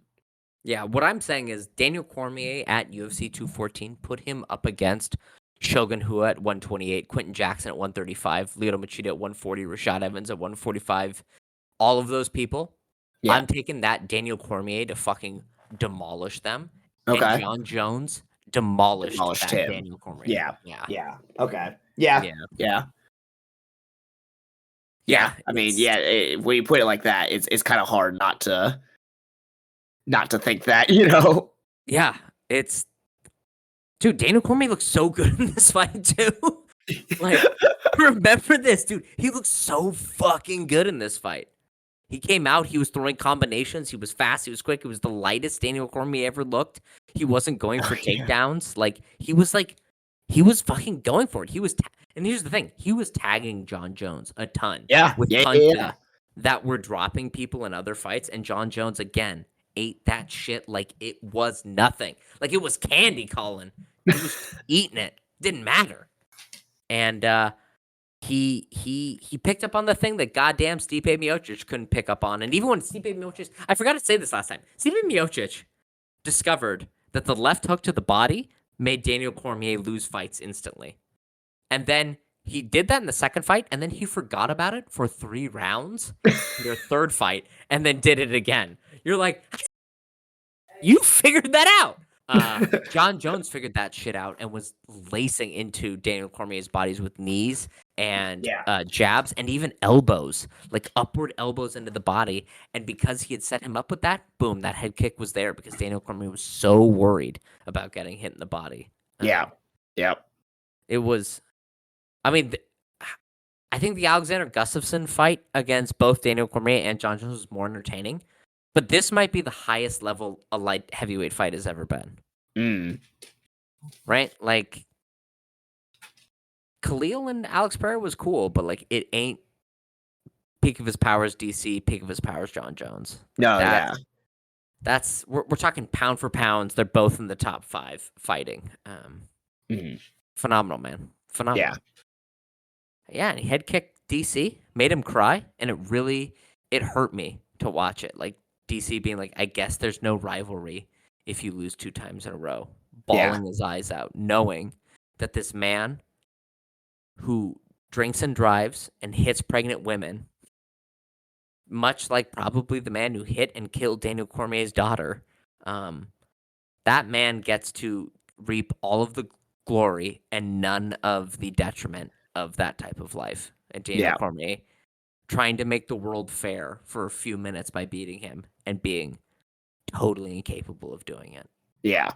God damn, man. Yeah. It was pretty Fuck. brutal, and it was just very much a demonstration of like, hey, in fighting, like some people are just born at a Yeah. higher level, and Yeah, man. as much as we like to say like hard work pays off, hard work and dedication and like having the right approach, the right spirit, being a model citizen or whatever you want to say, like sometimes it's not enough, and it's just that is how the world is, and it's just unfair at some of those times. Yeah. I mean, and Jon Jones, like, not training at all, not a day for Gustafsson. Training only 4 to 5 weeks for most of his opponents, and then like partying with cocaine and alcohol constantly. States, full coastlines away from where his like training camp is. For all of these other fights, not putting in the work, not really doing any of this stuff, just living his own life, saying fuck you to everything. I'm going to do it however I want to do it, and being good enough to just show up on the day of. Supposedly sometimes hungover in these fights and doing this to people. Brutal, man. Yeah. Brutal. It was. Yeah. And Daniel Cormier is winning that fight. And I'm like, I think I see it. Like, there is order to this world. I see the face of God. And then Jon Jones kicks him in the head. And I went, oh, no, wait. That was just a trick of the light. I don't actually know what God's face looked like. It's all a lie. It was brutal, dude. It was brutal. Fucking brutal. Really. It hurt me. Because It hurt everyone me. loves DC, you know, Yeah, and it's like man. He's a it was good like seeing guy. someone that you really root just get finished that way, and it And was by a just true villain, man. By yeah, like a guy who just You weren't even Yeah, like, oh man, well, he put in the hours to beat DC. It was like he actually purposely didn't, and he still yeah, did it. yeah. And Oh, it's a guy coming off of 2 suspensions. Like, yeah, not the suspension for the same thing. It's not like, yeah. oh, like he just has a habit of doing this. It's like one thing was like a very like criminal activity, and another Mhm, one was you're just straight cheating. Like, mhm. you Yeah, know. yeah, yeah. And then he knocks out Daniel Cormier, and we're all very sad. But what happens, Colin? If you go on Wikipedia, does this count as a win on Daniel or on Jon Jones's record? No, because it is his 3rd time being suspended and Yeah, yeah, stripped yeah, of a yeah. title. That's Like, right. That's right, it baby. just but even that was not enough for us to like this is righting the wrong. Because I think didn't Dana White then like say DC is the champion again? Like after this, Yeah, like he yeah. reawarded the belt. Uh-huh. And then he fought Ozdemir, and then he moved up because this in between this time, this is when DC fought Ozdemir, then decided to go up and beat Stipe and become the heavyweight champion to try to have a legacy divorced from Jon Jones. Right? Mm, He was like, now I don't have to think about like my title is always kind of a quote unquote interim at light heavyweight because it's yeah, just Jon Jones not being around. Now I've got the heavyweight title, regardless of whether John was here or not. yeah, yeah. Yeah, we're talking about like, so he gets suspended. He comes back a year and a half later for the vacant UFC light heavyweight championship because Daniel Cormier decided to vacate it. And it's originally scheduled, I believe, for Vegas. And a week before, that Turinabol that you had popped for in your last fight has come up in your sample. But the California State Athletic Commission says like there might be what is called pulsing or some shit about like Turinabol might appear in your system periodically if you've used it in the past, even if you're not actively using it now. And so with a week's notice, they moved the whole fight card out of Las Vegas into Inglewood, California. Oh yeah. Remember this? Yeah, everyone had to move. A bunch of fighters were like, "Bro, I had to drive like through the night to get there and then start cutting weight again." They rearranged the whole fucking situation for Jon Jones to fight Alexander Gustafsson in a rematch. Do you remember this fight? I remember like bits of it, and again, like I remember it more being like, oh man, it's really sad that this is happening 5 years later. Mhm. Like, Yeah. like it's like 5 years too late. Hmm. Yeah. Alexander Gustafsson like fully washed by this point, basically. Um, tore his groin in the first. Tore his groin in the first round. Oh, I didn't know he did that. Yeah, and then Jon Jones just summarily. It says KO punches, but it was via ground and pound. Jon Mhm. Jones like not doing a ton and then timing a takedown, taking Alexander Gustafsson down and smashing him. Alexander Gustafsson didn't have much for him, like at this point in time, and Jon Jones again continues even into 2018. We're now 10 years removed from his debut. Continues to have ferocious ground and pound, like Yeah. still absolutely phenomenal. And again, Jon Jones has insane staying power, right? Alexander Gustafsson is his durability is gone at this point, and Jon Jones seems to not have even had a dent in his durability to this point. Yeah. And so now he has not only defeated all of the old guard, and I'm talking like what is it, 5 former champions? One, Yeah. 2, 3, 4, 5. Yeah, 5 former champions, but twice his number one rival, Daniel Cormier. Twice the person who gave him the hardest fight he's ever had, Alexander Gustafsson. Glover Teixeira, who would go on at 42 to be the To- champion of this division. yeah. And Dovin St. Pro. And so in 2018, we're kind of sitting there and go, like, what is there for Jon Jones? Yeah. What's next? Like, And yeah, and then we go on his 3-fight streak against kind of the up and coming people. But this is when we begin to see Jon Jones has lost a step. Let's go through yeah. them quickly. Yeah. Anthony Smith, tell me about that fight. He was dominating the fight, and then inexplicably did a knee rounded opponent. I think. Yes, a fully grounded opponent, a knee, to To the his head, head? which got a 2-point deduction. So Jon Jones won that fight at 48-44, which was Yeah. 50-44. But yeah, the weirdest score I've ever seen in a championship fight. Yeah. Yeah. Here's the thing. This now, the Anthony Smith fight, takes the record at this point in his career of the lowest output for Jon Jones for strikes or offensive techniques. Oh, really? Overall. Yeah, he's just content to stand there and just kind of pepper with single jabs, single kicks, and not really do anything. Just kind of defensively shell up and block everything and slightly counter, but not with anything too hard or too devastating. Mhm. This fight sucked ass. This was a terrible fight. Here's the thing. I like Anthony Smith. I've said it before. He's not a good fighter. He's not a good fighter at light heavyweight. He's just not. It's just not there. Sorry. He luckily got to fight Jon Jones, but he had nothing for Jon Jones. And Jon Jones, in turn, decided, I'm not going to give you anything back. Mm. It was like one of the most listless performances of Jon Jones's career. But still, Anthony Smith, he was a number one contender, right? He had beaten people, but Yeah. he just had absolutely nothing for Jon Jones. Yeah. Yeah. Yeah. The Thiago Santos fight. How did you? Yeah, tell me what you think about this one. This one I'm like not remembering well because I What? like what happened because like I'm looking at the scorecards Oh and it's my like a gosh. split decision, right? It's the only split decision Jon Jones has ever had in his career. Yeah. What happened Uh, in this fight? Maybe I'm like yeah, I do not remember this fight at all. well, here we go.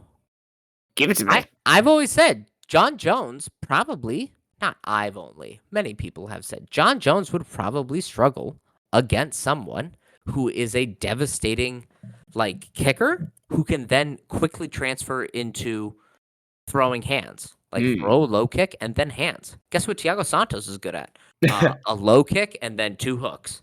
That's all he can do, right? He can throw wicked fast hard kicks and 2 low hooks. I scored this fight for Thiago Santos, even though he was Oh. 35, a former middleweight, and basically washed. So what had happened Interesting. is over the first 2 rounds, possibly 3, possibly 4, depending on how you're scoring it, though I think no, the first 3, because I think Jon Jones won the 4th and 5th round. Again, continuing that transition of nobody actually beats Mhm. is hitting him with decent low kicks. He is hitting him with hooks, and Jon Jones is doing nothing other than being defensive. And it would come out later that Jon's camp had said Jon Jones was terrified of the leg kicks. He was like really concerned that he wouldn't be able to withstand Thiago Santos's leg kicks. Interesting. Okay, Now, okay.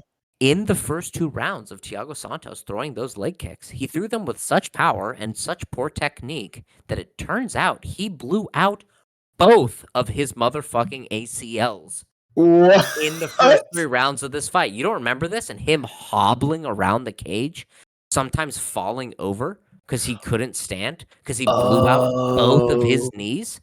Now that you're saying I do yes, I Yes, yes. do remember that And now. Jon Jones still not going for the kill because he's like, I think he's baiting me. I think he's like, this motherfucker can't walk. I've seen his knees move 360 degrees in this fight. Like, it was finish him. He's Yeah. done. Because Yeah. Thiago Santos, he would like throw. I remember the first time, like the first knee that blew, he threw, I think it was a right kick, and it landed on Jon, and then his whole, like his standing leg, his like knee completely buckled and shifted sideways. Yeah. And we were like, well, that's done. And then he stands up and he's like, all right. And he's like hobbling around, and then he throws that kick, like with that shitty leg, and then the other knee blows, and you're like, what is going on? And then Jon Jones just tepidly takes it to a decision by the end of this. Yeah. Yeah, I It was mean, he sustained a torn left ACL, PCL, MCL, meniscus, and crap tibia. So basically, everything in his knee and slightly below it, and then yep, a partially torn right meniscus. God damn. Like, yeah, man, what the fuck? just blew it all. And so this was a fight where it was like, and he was winning for those rounds, man. Like I scored it for him. I had 3 rounds to 2 for Thiago Santos. Super close, and it was Jon Jones just being like, I'm just going to do enough to skate by. So if my opponent throws 1 strike around, I will throw 2, no Mhm. more. Yeah. And this is the trend that he had fighting these newer guys. And then his last fight at light heavyweight, Dominic Reyes. Did you watch this fight? I think this one. No, we didn't watch this one together. I did watch this one. No, I was in Hawaii at a wedding. This Watching is a it on my weird. phone. Yeah, this was a. This was right before COVID shut everything down too. Yeah, man. Right. Yeah, this was a wild time. Yeah, I got on a plane being like, I hope I don't die. It was, yeah. Do you remember how you scored this fight? I remember it being really close. I think I did score it for Jon Jones, but it was one of those ones where I was like, I could see either one of these rounds going to Dominic Reyes. Like it was very close. Yeah, it was. I mean, it definitely was a Dom Reyes fight. I thought he won the first 3 rounds, and all the judges agreed he won the first 2. Again, Jon Jones does not lose round 4 and 5, mostly because Yeah. Dom Reyes got tired, and it was like again this thing of like even though Dom Reyes was hitting him cleanly, Jon Jones like he just never cracked. He just survived and then had better cardio around 4 and 5. The big thing that people say why Jon won this fight is because Texas at the time was not using the new unified rules, which made damage a higher priority. So you could still do the like, I got a single takedown in the last 5 seconds, I win the round. Oh right, yeah. Which I think won him this fight. This showed again Dominic Reyes, a fast, fleet of foot kicker who also could go directly from kicks into striking hand combination, boxing combinations. And that seems to be Jon Jones' struggle. Jon Jones also across his years has gotten much worse at getting the takedown and being an effective grappler. And he was able to take down anyone he wanted at will whenever. And now he really has to fight for it. And Dom Reyes, I thought Jon, in the same way that all the greats, when they fight, even if they win and exit on a high, besides maybe Khabib, but like George St. Pierre leaving after the Johnny Hendricks fight, Johnny Hendricks like probably beat him, but he squeaked out a decision. I think this Dom Reyes one was like definitely a squeaking out of decision. But yeah. Thiago Santos and Dom Reyes, I thought, beat him pretty easily. And then then COVID hit. There's that shot right before COVID where Jan Blachowicz is fighting. Oh, who was it? Who is the fucking British guy that he had like 3 fights with and he knocked out at one point? Anyway, he was supposed to fight Jan Blachowicz. He ends up vacating the belt, saying, "I'm going to move up to heavyweight because that's what I want to do." Never makes a peep really while Francis Ngannou is the champion after Francis beats Stipe. After Francis beats Stipe, Dana White, again, kind of throwing a wrench in this. I've always believed Jon Jones is the best. Dana White says, if I saw Francis knock out Stipe tonight, if I was Jon Jones, I'd move down to middleweight rather than moving up to heavyweight. It's also at this time that Jon Jones is calling for, I want Deontay Wilder money. If you want me to move up to heavyweight, do this. He tweets out, cut me. If you're not going to let me, pay me, just cut me and I'll go get paid elsewhere. He's went on a rant on Twitter about, I feel disrespected by the UFC. If I'm going to move up to heavyweight, I want it to be worthwhile because, that's a much harder division to fight in. Talking about, I need to bulk up because I can't, even though he weighs 230 normally, it's cut down to 205. He needs to bulk up because people will have. He doesn't want to be the smaller one. Exactly. And then he comes in heavier than Cyril Gane. And what is there to say about the Cyril Gane fight? He waits beyond one. It could totally, and I have to be fair to Jon, it could totally be a contract negotiation and issue with the UFC. He wants money to fight Francis. He should have gotten that $30 million payday. Francis should have gotten that $30 million payday. The UFC should have just coughed out the money to get that fight. That would have been the most interesting fight at heavyweight that there's ever been. And they didn't do it. So instead, they make Cyril Gane versus Jon Jones. With the 2 minutes that fight lasted, what did we learn about Jon Jones? Nothing much that we didn't already know. Yeah. I mean, come on, Yeah. A terrible fight by Cyril Gane. And Jon Jones looked slow in it, did he not? Yeah. He looked pretty slow to me. Yeah, it looked like the bulk to heavyweight did not go as well, you know? Yeah. Yeah. It did, yeah, and yeah, and Cyril Gane kind of shit the bed. And I guess like at the same time too, it's like Jon Jones has now stepped into the weakest heavyweight division there has been in a while. There is no Daniel Cormier, there is no Prime Stipe, there is no Prime Francis, there is no Verdum, there is no Kane, there is no Junior Dos Santos. There are not these big, heavy hitting, true heavyweights. Yeah. Even Stipe weighs 230 on most of his fights, and he doesn't cut weight. Like, he probably could cut to 205. He's probably more of a natural light heavyweight who Mhm. chooses not to cut. So yeah, so that, I mean, that's the history of Jon Jones. Like, what do we take from all that, Colin? Like, we did just go through like 90 minutes of Yeah. a fucking insane resume. Like, again, Yeah. we've got finishes over Shogun, Quentin Jackson, Lyoto Machida, Vitor Belfort, Chael Sonnen, Alexander Gustafsson. He didn't finish Glover Teixeira, but beat the brakes off him. Finishes of Daniel Cormier, 2 wins over Daniel Cormier. Like, yeah, he's beaten basically anyone who's ever held a belt, thought about getting a belt, or had the chance to get a belt. You know? Yeah. Yeah. I mean, it's one of those things where it's like if you were to make an argument for a greatest fighter in UFC history, MMA Mhm. history, this is a very strong argument for that, you Yeah. know? And you look at the manner in which he won so many of his fights, you know, especially early in his career, like the only person who may replicate that would be Ilya Taporia. Like I can think of in like current runs of people right now. Yeah. But at the same time, there's no one of the caliber and just because of the timing for Ilya Taporia to do that to, unless he went up, which is a whole Yeah. nother argument and you know description of greatness. Because like think about all the other champions at 145 Mhm. or challenger or top people at 145. The only other person that could really rival that has the resume or the clout that would rival what Jon Jones did against all of these people would be Jose Aldo or Conor McGregor for Ilya Taporia, you know? Mm-hmm.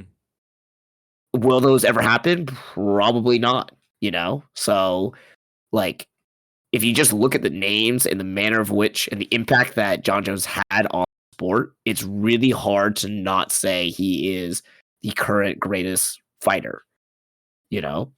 Mm-hmm. So And it what will be makes you? hard to see who would usurp that, you know? Yeah. What makes you not put him as your number one fighter then?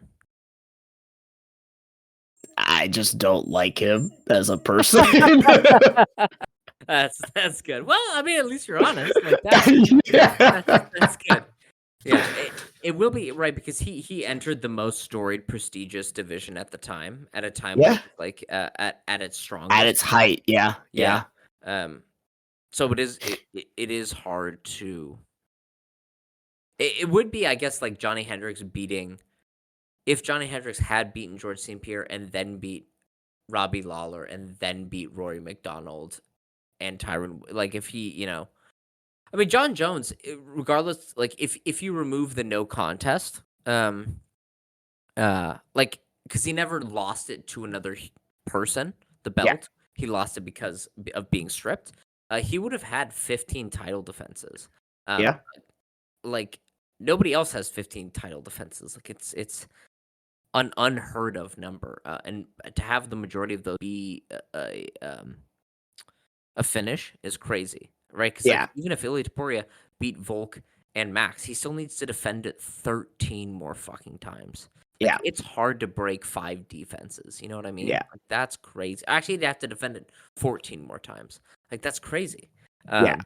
I don't think many other people can rival it. I think the only 2 that I could think of that are on the top of my list are George St. Pierre, Mhm. and that mostly has to do with the skill of his opponents, right? As Yep. much as we say Yep. like Rampage Jackson was this like knockout artist at that division, Rampage Jackson also never learned how to defend As a takedown. Yeah. yeah, or a kick, right? Like he was like, "What Oh the yeah. fuck, a Yeah. kick?" And Yeah. you're like, "All right, well, come on, man, like you got to be better than that, right?" Jon Jones never fought a Brazilian Jiu-Jitsu black belt like Jake Shields, or a wrestler like Josh Koscheck, or like a striker like Carlos Condit, right? Like there were just people that had. There's just a lot more skill at those lower weight divisions. Yeah. So Yeah. George St. Pierre would beat out. But like I still stand by it. There has been no greater natural talent. Yeah. Like there has been no one else who has entered the sport and been it's hard because like in basketball you all play against the same people. But like he really, I mean people have talked about him like the Michael Jordan. Like he really kind of was, right? Like he was this guy who's just like this is the dude built to do this thing, right? Like he's Yeah. Yeah. no one's actually better just instinctively at MMA than this guy. Yeah. Um, like George St. Pierre had to work his ass off and burned out from the workload to try to rival it. Yeah. And Yeah. like Jon Jones did coke and just like partied and trained 3 weeks before a fight and did that shit. Wild, man. It's wild. Yeah. So yeah, truly one of the greatest fighters of all time, truly a sociopath and bad human. It shows that Yeah. you should not strive for anything. There will always be someone better than you, and no matter how much you work and how much you desire it, uh, you're not going to get that game, son. Like some people are just built different, and Jon Damn. Jones is built different. You're not that guy.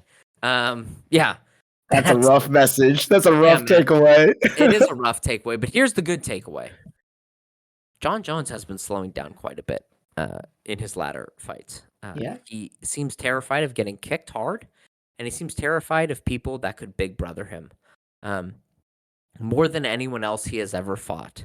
Now, I'm not saying this definitively, but more than anyone he's ever fought, Stipe Miocic kicks harder and can big brother people more. Mhm. So, maybe, if the gods are kind, which we know they're cruel, and they smile, God, God hands amongst all of us in weird ways. He gave me nothing and no one, and he gave Jon Jones everything and all of the talent. So, like, I'm over here being bitter about it. But Stipe Miocic, he might be the guy. I don't think he will. He'll probably lose, but I guess we'll see. We can hope. Yeah. But let's also remember this. Like, Jon Jones was this guy who didn't train and didn't take his career seriously and didn't do any of the shit that could have created longevity and even more impressive performances. So when he comes out and says, I've done so much for this sport, I deserve Jamal Hill and Derek Lewis, go, no, Jon Jones. You were given all of the gifts and you squandered them routinely and still had to have one of the greatest careers ever. You don't get the easy, low-hanging fruit of Derek Lewis and Jamal Hill. Fight Tom Aspinall. Oh, he's too big. He weighed 4 pounds heavier than you in your last fight. Don't come at me with that energy. Fight Tom Aspinall or leave. Because guess what, Jon Jones? You talk about legacy all this time? No one's going to remember you, man. I'm here defending you because all the Gen Zers don't even know who you are. So that's that. Anything else to say, Colin? Damn. Damn.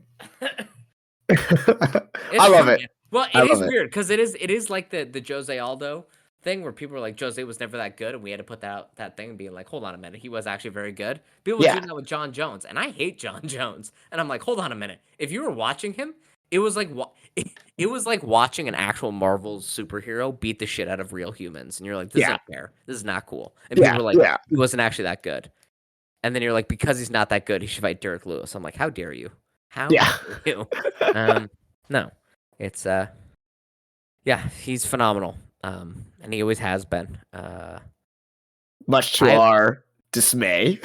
yeah. Because Well, I I'll mean, admit, I was a big Jon Jones fan when he first came out, and mhm, then there were all, like we talked about, at length, there were these performances, these fights, and these things that happened that we were like, oh no, mhm, like he's not the fighter we want. Like, mhm. but maybe he is the one we deserve. Like, He is right for this sport. That's exactly right. He's like a weird. Well, I mean, like saying like it is much to our dismay. There is something that does give me like heart about it, which is Jon Jones seems so riled up about not being ranked more than Dana White not being ranked the number one pound for pound fighter that I kind of wonder like when he leaves the sport and he finds with that 5-year turnover, that quite literally in like 3 years, actually like 70% of the fighting audience doesn't, and it's like actually DDP was always the GOAT of all time. Like that'll eat him up inside, and that'll feel good. You know what I mean? And then he'll bring it up, and he'll be like, "Actually, you don't know what's going on," and people will be like, "Oh, you're fucking old. Nobody knows who you are, asshat." And like, you'll have to live with that. Yeah. Anyway, so that's Jon Jones, the greatest talent that has ever been in MMA. Nobody's even like come close to him. I think like BJ Penn, and then I can't even think of a distant third. Yeah, Yeah. truly, truly phenomenal. He left a wasteland of 205, and that's why it's such a terrible division. Right? Like, yeah, man, crazy, crazy. Anyway, that's Jon Jones. We'll see him fight this weekend. He's probably gonna beat Stipe, but God, I'm rooting for Stipe. Let's get it, big boy. Yeah, this has been Two Fight Fans podcast. I'm One Fight Fan Stuart. I'm the other Colin.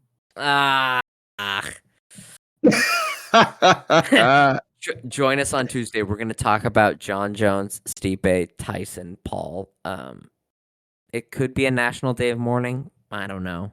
And then we'll look forward to whatever else is left at the end of this year, which we've got Usyk and Fury.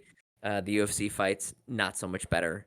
Hopefully, we'll never need to hear about Jon Jones or Stipe Miocic again. Hopefully, they'll both retire, and we'll be done with this. Yeah. All right, everybody. Bye-bye.